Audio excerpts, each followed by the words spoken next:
¿Se acuerdan que durante estas últimas 2 semanas hemos estado hablando sobre el proceso de conquista de América, el cual se desenvolvió, ¿cierto?, en los años 1500, 1600 y 1700 aproximadamente, ¿cierto? Y em, esa materia de esa unidad, de la unidad uno, tenía que pasarlo prácticamente al final. Como que la conquista de América, ese proceso como que se da al final porque da el puntapié inicial para el proceso de colonización de la historia de Chile que viene en la unidad 2. Yo me traspapelé y no les pasé dos conceptos que tienen que manejar, ¿sí? Que son súper importantes antes de poder hablar del proceso de conquista de América. Pero como ustedes se darán cuenta, el proceso de conquista de América se da por la monarquía española. Y para yo hablar de la monarquía española, primero tienen que saber que es una monarquía. Entonces, ahí está mi problema. Yo no les pasé dos conceptos que son súper importantes, los cuales voy a pasar en estas clases que vienen a continuación, los cuales son el concepto de estados modernos y el concepto de el mercantilismo, ¿sí? Dos conceptos, uno político y otro económico, los cuales les van a ustedes dar las bases para comprender el proceso de conquista de América como algo, como una formación de un Estado, del Estado español, ¿cierto? Porque tenemos que recordar que en la Edad Media estaba la autoridad papal, estaban los emperadores, estaban los señores feudales, los cuales tenían, de cierta forma, el poder político. Entonces, ¿cómo se empieza a transfigurar este poder político, esta autoridad papal, en un Estado moderno? Es lo que vamos a ver en la clase del día de hoy. ¿Ya? Súper importante para que lo tengan en consideración. Tenemos que recordar que todo esto siempre, y digo siempre, se desprende, ¿cierto?, de lo que es el concepto de renacimiento, de lo que es el humanismo, y cómo este pensamiento antropológico va a dejar va a empezar a deslegitimar la autoridad divina que se le daba al Papa, ¿cierto? Súper importante esto. Bien, entonces, tenemos que recordar que este cambio, este surgimiento de los estados modernos parte a través de la Reforma Protestante, ¿sí? Tenemos que recordar que la Reforma Protestante dio el puntapié inicial para que los burgueses y para que los aristócratas tomaran el poder de ciertos territorios. La definición de Estado moderno, chicos, es un territorio político determinado con ciertas características culturales. Algo que se parece mucho, ¿cierto?, a los estados modernos que nosotros tenemos en la actualidad. Por ejemplo, Chile tiene su territorio delimitado, bien delimitado, ¿sí? Y si, por ejemplo, nos quisieran quitar tierra de ese territorio bien delimitado, eso podría significar incluso en algunos casos la guerra. Entonces, para que tengan en consideración la calidad de información de la cual estamos hablando. Es súper importante eso igual para que lo tengan en consideración. Entonces, bien, partamos con este tema de los estados modernos. El tema del mercantilismo lo vamos a hablar en la próxima clase, el tema económico. Bien, entonces, antes de la autoridad de los monarcas, yo también durante la semana les estuve mandando algunas cosas, así como en el modo para que vieran también el tema de los estados modernos. Entonces, antes de los monarcas absolutos, ¿quiénes tenían el poder político? Los señores feudales, los emperadores y la autoridad universal del Papa. ¿Sí? Todos esos poderes que dominaban cierta parte o cierto territorio van a ser deslegitimados y van a ser criticados primero por la Reforma Protestante y posteriormente por la aristocracia, los cuales se van a convertir en los monarcas de estos territorios. Vamos a empezar a hablar de reyes, vamos a empezar a hablar de familias, vamos a empezar a hablar de casas. La persona que siguió Game of Thrones está en todo esa pelea entre casas, entre reyes de ciertos terrenos, está inspirado, ¿cierto?, en esta época en las cuales las casas de Borgoña, las casas del Imperio Habsburgo, las casas del Imperio Austrohúngaro van a dominar, ¿cierto?, y van a tener mucho poder territorial para poder unificar, ¿cierto?, para tener capital cultural. Y esto es súper importante, ¿cierto?, porque en la Edad Media el Sacro Imperio Romano Germánico dominaba, ¿cierto?, gran parte de Europa, pero los ingleses se daban cuenta que eran diferentes a los franceses, y los franceses se daban cuenta que eran diferentes a los españoles, y los españoles se daban cuenta que eran diferentes a los austrohúngaros, y los austrohúngaros se daban cuenta que eran diferentes a los alemanes, a los germánicos. Entonces, la gente, a pesar de estar unificada, ¿cierto?, en la autoridad papal, se daban cuenta que eran diferentes. Entonces los tipos no compartían ciertos rasgos culturales, lo que les va a empezar a significar cierto sentimiento de unidad, ¿sí?, en torno al territorio que ellos marcaban. Como que, ¿cómo el Papa iba a saber cómo vivía un inglés si estaba a kilómetros de distancia? Entonces van a ser cosas que se van a empezar a criticar. Y ahí basándose en esa crítica que parte del derecho romano, lo cual parte por el Renacimiento en Italia, va a empezar a hacer eco en las voces y en los pueblos de diferentes partes de Europa, los cuales van a empezar a marcar territorios, los cuales van a empezar a formar los estados modernos. ¿Sí? Súper importante eso para que lo tengan en consideración. Entonces, este cambio en el mapa geopolítico fue propiciado, ¿cierto?, por la Reforma Protestante. ¿Y cuáles van a ser las características de estos estados modernos? Son los que vamos a nombrar a continuación, ¿ok? Pero primero, tienen que tener claro que en los primeros siglos de la época moderna no solo se ampliaron los horizontes culturales, sino que además se fueron consolidando cambios económicos y políticos que darían su sello al mundo moderno, el que se configura lentamente, implementando una organización del poder que perduraría a pesar de los cambios constantes del mapa político europeo. Atrás quedarían el ideal medieval de la autoridad universal representada por el Papa y también por los emperadores. Y también atrás quedaría la capacidad de estos para imponerse sobre las dinastías constituidas. ¿Sí? Tenemos que recordar que en este periodo de Europa tenemos bastantes guerras. Yo la que más les nombro, porque es la más grande, es la Guerra de los 30 años, la cual enfrentó a políticos, a católicos y protestantes, la cual finalizaría con la paz de Westfalia, y en esta paz el trato que se firmaría le daría cierta autoridad, no cierta, sino que consideraría como victorioso a los protestantes, ¿cierto? Porque de ahí se empezarían a derivar estos gobiernos monárquicos, los cuales vendrían con el derecho divino a gobernar, qué sé yo, Inglaterra, a gobernar Francia, a gobernar España. Entonces, durante los primeros siglos de la Edad Moderna, siglos XIV, siglo XV aproximadamente, surgió en Europa una nueva forma de organización política, que se caracterizó por tener un gobierno centralizado en un territorio con fronteras definidas y un sentimiento de pertenencia por parte de los habitantes.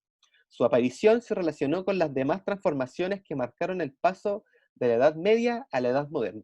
Yo esto siempre lo transpolo al sentimiento de unidad que genera, por ejemplo, ver un partido de Chile en mucha gente. Yo no soy tan fan del fútbol, pero, o sea, no me gusta el fútbol mirarlo, me gusta más jugarlo, pero ese sentimiento como de unidad que generan los partidos de fútbol, sobre todo cuando juega la selección chilena, no sé si se han dado cuenta como que de ese aire que se vibra en ese momento, es lo mismo que se da en esta época con los gobiernos y con el sentimiento de unidad que se daba con los diferentes territorios. Entonces, más que nada un ejemplo ahí para que lo tengan en consideración. Entonces, tenemos que los estados modernos eran gobiernos centralizados. ¿Y cómo, y cómo este gobierno centralizado, cómo el rey, cómo el monarca se anteponía ante los intereses del Papa por la fuerza? Por supuesto que por la fuerza, como todo, siempre se hace por la fuerza. Pero ¿qué tipo de fuerza? Fuerza militar y fuerza administrativa burocrática. La fuerza militar era la que se le daba los burgueses, principalmente del territorio inglés. Tenemos que recordar que debajo de todo, y siempre, esto lo digo siempre, debajo de todo, cualquier cosa política, cualquier cosa cultural, siempre va a estar el poder económico ahí metido haciendo eco de todo. ¿Por qué? Los burgueses, ¿cierto? De alguna manera eran los que tenían el dinero para poder pagar a los ejércitos de Inglaterra. Los burgueses eran los que tenían el ejército, los señores feudales, por ejemplo, tenían el dinero para pagar el ejército de las cruzadas, ¿cierto? El cual fue dominando gran parte de Europa. Entonces, ¿a qué voy yo con esto? Que los burgueses consideraban que era mucho más económicamente viable, ¿cierto?, tener un rey que tener un papa dominando sus tributos, distribuyendo sus, ¿cómo se llaman estas cosas? Sus impuestos. Entonces, como que los burgueses dijeron, mira, ¿qué va a saber el papa? El papa me está cobrando impuestos súper caros y el tipo no tiene idea de cómo es la economía acá en Inglaterra, por poner un ejemplo. Entonces yo prefiero mucho más que haya un rey, porque el rey va a vivir al lado, ¿por cierto? Va a vivir en la capital de Inglaterra, entonces el tipo va a tener mucha más conciencia con mis intereses económicos, y por eso yo voy a apostar y voy a financiar esta guerra y voy a financiar mi poder militar en base al poder del rey, porque me va a dar mucha más economía.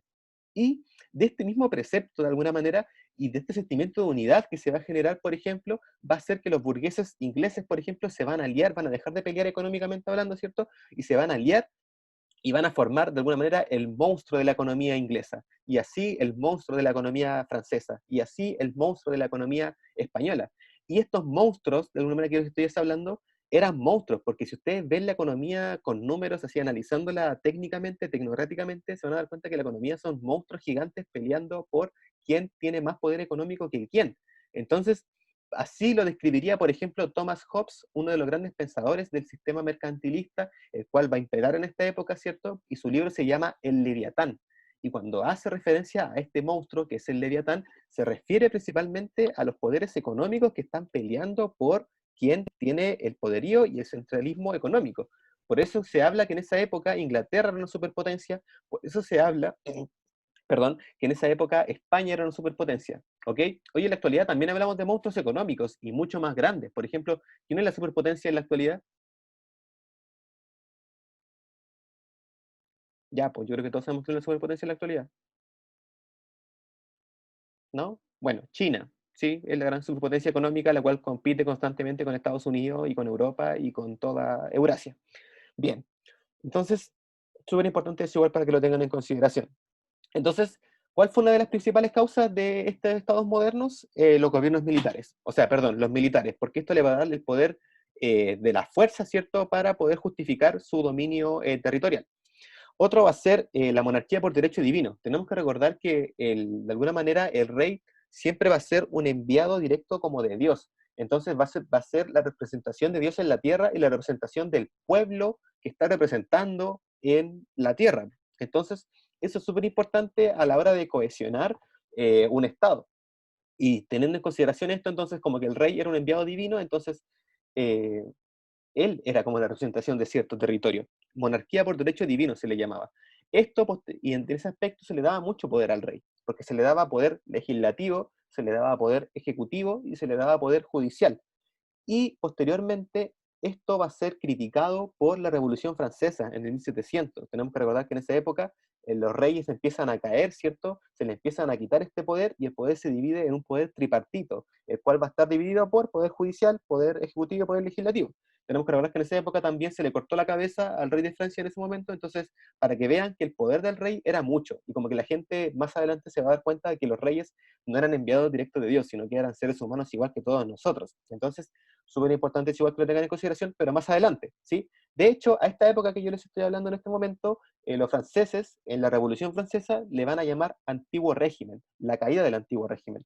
Entonces ahí también para que, también si quieren buscarlo en Google, también pueden colocar antiguo régimen y les va a salir muy parecido a la fundación de los estados modernos de las cuales yo les estoy hablando en este momento.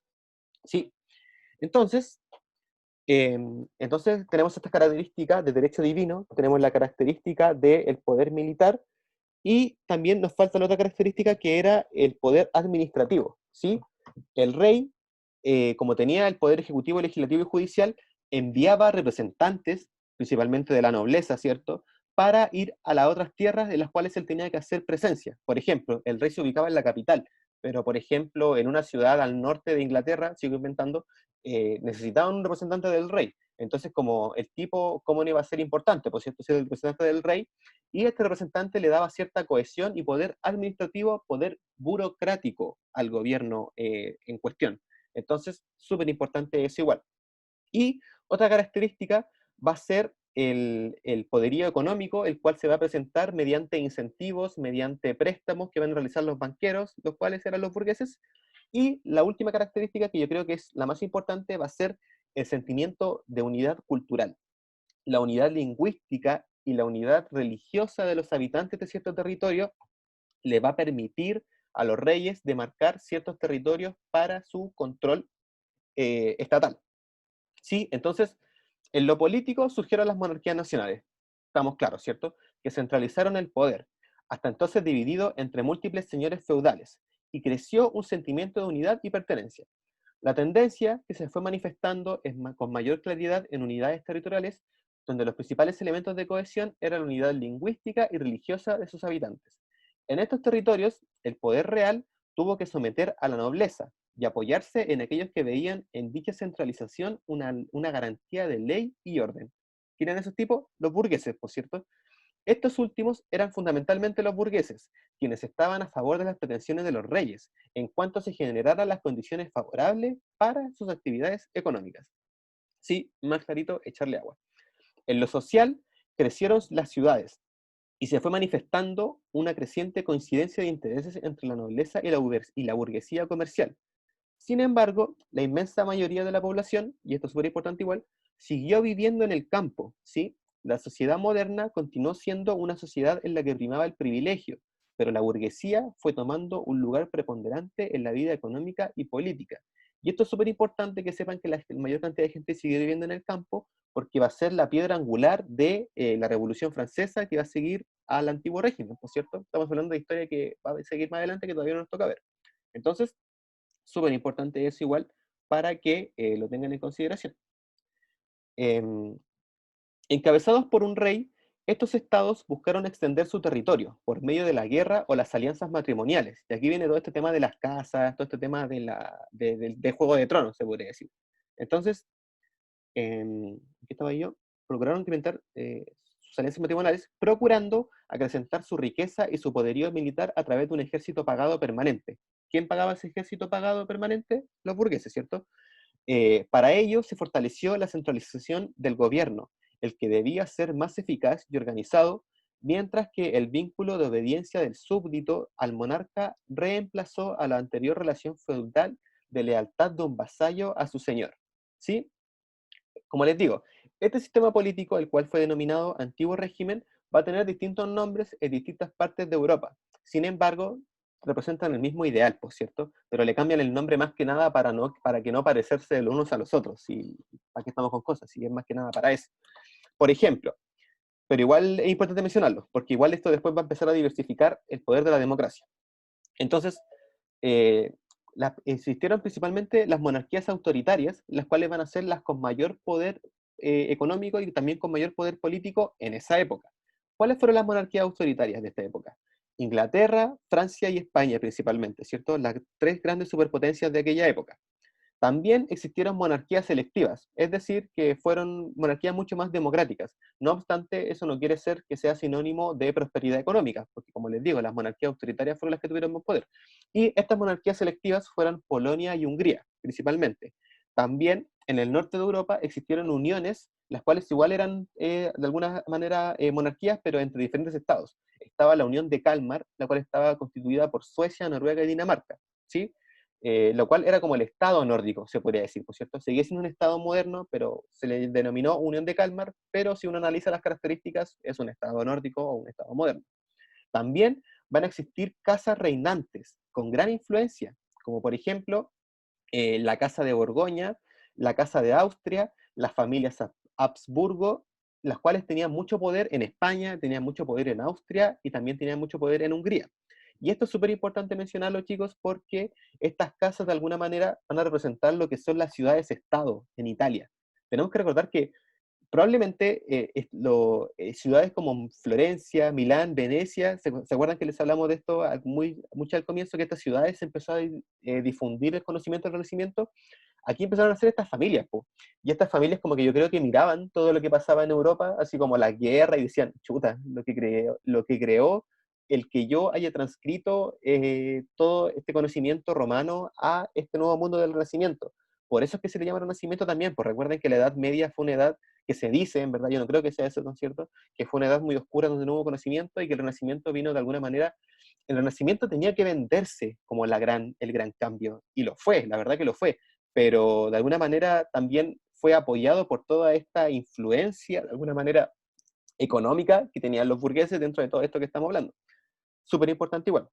Entonces estaban estas casas, ¿cierto?, con gran poder económico, con gran poder en Europa, los cuales van a empezar a formar lazos sanguíneos, ¿cierto? Ahí van a ser la nobleza, van a nacer los aristócratas y toda esta gente rara que realmente, en verdad, tiene conductas muy extrañas. No obstante, es bastante paradójico que en la vida de los seres humanos regularmente siempre como que de alguna manera las familias pelean por las herencias, pelean por todas esas cosas, y la verdad que tiene mucho sentido que se peleen por esas cosas cuando eres una casa de gran poder económico, por cierto, porque ahí hay muchos intereses económicos de por medio. Entonces, igual, de alguna manera, como que te da a pensar eso, así como, ¿por qué pasan esas cosas? ¿Por qué la gente se pelea por esas cosas? Y no sé, siempre me lo he preguntado, lo cual, no sé. Eso quería decirlo. Entonces, en Italia cobran importancia las ciudades-estado que tendrían a constituirse como entidades políticas independientes, donde algunas familias fueron las que llegaron a monopolizar el poder, como por ejemplo en Génova, en Milán, en Venecia y en Florencia. Y a todos estos estados modernos siempre va a estar la contraparte. ¿Y quién era la gran contraparte de todos estos estados modernos? pero que finalmente igual se convertiría en un Estado moderno, sería el Sacro Imperio Romano Germánico, lo que conocemos como Alemania en la actualidad, el cual se mantuvo con un sistema con rasgos feudales, pero pero los príncipes participaban en la elección del emperador, el cual era luego coronado por el Papa, ¿sí? Como que de alguna manera el rey del Sacro Imperio Romano Germánico, su poder político aún estaba subyugado al poder religioso del Papa. No así en los estados modernos de Inglaterra, Francia y España, donde el poder religioso estaba subyugado a el poder político que tenían los reyes, ¿sí? Ahí se veía el ejercicio a la inversa. Y esa era la gran pelea o la gran discusión teórica, política de la época. Entonces, súper importante eso para que lo tengan en consideración. Y bien, ya no veamos los antiguos regímenes. Entonces, una cosa importante es que posteriormente de estas monarquías autoritarias, Inglaterra se convertiría en la primera monarquía constitucional, lo que va a dar pie al surgimiento de los estados de la Revolución Francesa. Súper importante igual eso, pero lo vamos a ver más adelante, así que tampoco se hagan tanto problema por eso. La monarquía absoluta, chicos, fue el régimen de gobierno que se estableció en gran parte de Europa, alcanzando su máxima expresión en Francia y España. El poder absoluto del rey implicaba que el gobierno estaba en manos de una sola persona, el monarca, quien concentraba todas las funciones del Estado, ejecutiva, legislativa y judicial. En otros países, como Inglaterra, la autoridad del rey se vio limitada por el poder de los parlamentos. En cualquier caso, el poder quedaba en manos del grupo de los aristocráticos, sin considerar el elemento popular del gobierno, lo cual vendría a ser criticado posteriormente por la Revolución Francesa. Entonces, el monarca no gobernaba solo, siempre tenía un grupo de consejeros que le ayudaban a tomar las decisiones respecto a los asuntos del gobierno. Para que su acción llegara a todas las regiones del país, se hacía representar por la autoridad administrativas y judiciales. Este conjunto de funcionarios que constituía el aparato administrativo del Estado se denominó burocracia. Bien, todo correcto. Entonces, profe, ya déjese de leceras, profe, déjese de bla bla bla de la cháchara, dígame cuáles son las características fundamentales de los estados modernos. Ya, ok, tranquilo, te las nombro, pero yo también me interesa que ustedes vayan anotando estas características, pues chicos, si yo todas estas cosas que les estoy contando no es que me las sepa de memoria, por supuesto que yo igual voy anotando las cosas y tengo un mapita en el cual voy anotando todas las cosas y todas las ideas que voy generando. Así que también es súper importante y espero que ustedes también tengan un cuaderno al lado en el cual vayan anotando las cosas, porque eso también es importante a menos que tengan una memoria privilegiada, pero esa memoria privilegiada, no sé cuánto porcentaje de la gente lo tendrá, la verdad. Yo no soy ese caso, así que tengo que seguir anotando. Bien, entonces, ¿cuáles van a ser las características de los estados modernos? Primero, que el rey tiene un derecho divino, ¿ya? Eso es importantísimo, que el rey concentra los tres poderes del Estado. ¿Cuáles son los tres poderes del Estado? Legislativo, ejecutivo y judicial, ¿ok? Súper importante eso. ¿Cuál es la segunda característica? Que el rey, o sea, perdón, una fuerza militar que respondiera a los intereses de forma permanente del rey. ¿Sí? El rey tiene que tener una fuerza militar para no poder ser subyugado por nadie más, para no ser subyugado por el Papa, para no ser subyugado por otros pueblos, era necesario un ejército militar. Otra característica, súper importante. La tercera característica era una base financiera que generalmente estaba obtenida a través de los impuestos y de los préstamos que otorgaban los importantes banqueros o financieros. ¿Quiénes eran estos banqueros y financieros? Los burgueses, por cierto. Entonces ya tenemos tres características. El poder divino del rey, la fuerza militar y el poder económico que se lo daba la burguesía, ¿sí? O los banqueros o los financieros. Y la cuarta característica, que también la considero muy importante, es el sentimiento de unidad en torno del pueblo, el sentimiento cultural, la cohesión lingüística y la cohesión religiosa del mismo pueblo. Eso que hace a los ingleses ingleses, eso que hace a los españoles españoles, es la cuarta característica de los estados modernos. Y es súper importante que la tengan en consideración. Y todo esto va a estar cohesionado a través de la burocracia, ¿cierto? Lo cual se desprende del primer ítem, por cierto, del derecho divino del rey de poder crear burocracia para poder administrar el territorio. Todo esto, chicos, estas cuatro características y la burocracia también de por medio, le va a dar una cohesión interna al territorio, lo cual va a poder hacer que Inglaterra sea Inglaterra y cual va a poder hacer que pelee económicamente y codo a codo como un monstruo gigante insisto, para que se lo imaginen, como el monstruo de Inglaterra, ¿cierto?, combatiendo contra el monstruo de España, como si fueran dos superpotencias económicas gigantes que están debatiendo por quién tiene el poder. Asimismo, pasa en la actualidad con Estados Unidos y con China. Es lo mismo, pero con mucho más economía o con mucho más dinero de por media hora, porque las civilizaciones fueron incrementando todas esas cosas, ¿por cierto? Entonces, me interesa mucho que manejen esas cuatro características, las considero súper importantes para comprender el contexto que estamos hablando. Ya para ir finalizando, les voy a dar algunos teóricos del pensamiento moderno. Principalmente me interesan dos. O sea, en verdad tú si los quieres leer, sí, porque obviamente sus textos están en internet porque son de conocimiento gratis para todo el mundo. Thomas Hobbes, el cual escribió El Leviatán, el cual de alguna manera funda las bases del pensamiento mercantilista, del sistema económico mercantilista. El mercantilismo lo vamos a ver en la próxima clase, así que tampoco se preocupen tanto por eso. Pero si quieren leer a un viejo de más de 700 años de historia, el cual escribió el Leviatán, el cual, como les digo, es la representación de estos poderes económicos que combaten, Thomas Hobbes. Muy buen texto. Que en su texto el Leviatán habla de todo esto que yo les estoy diciendo.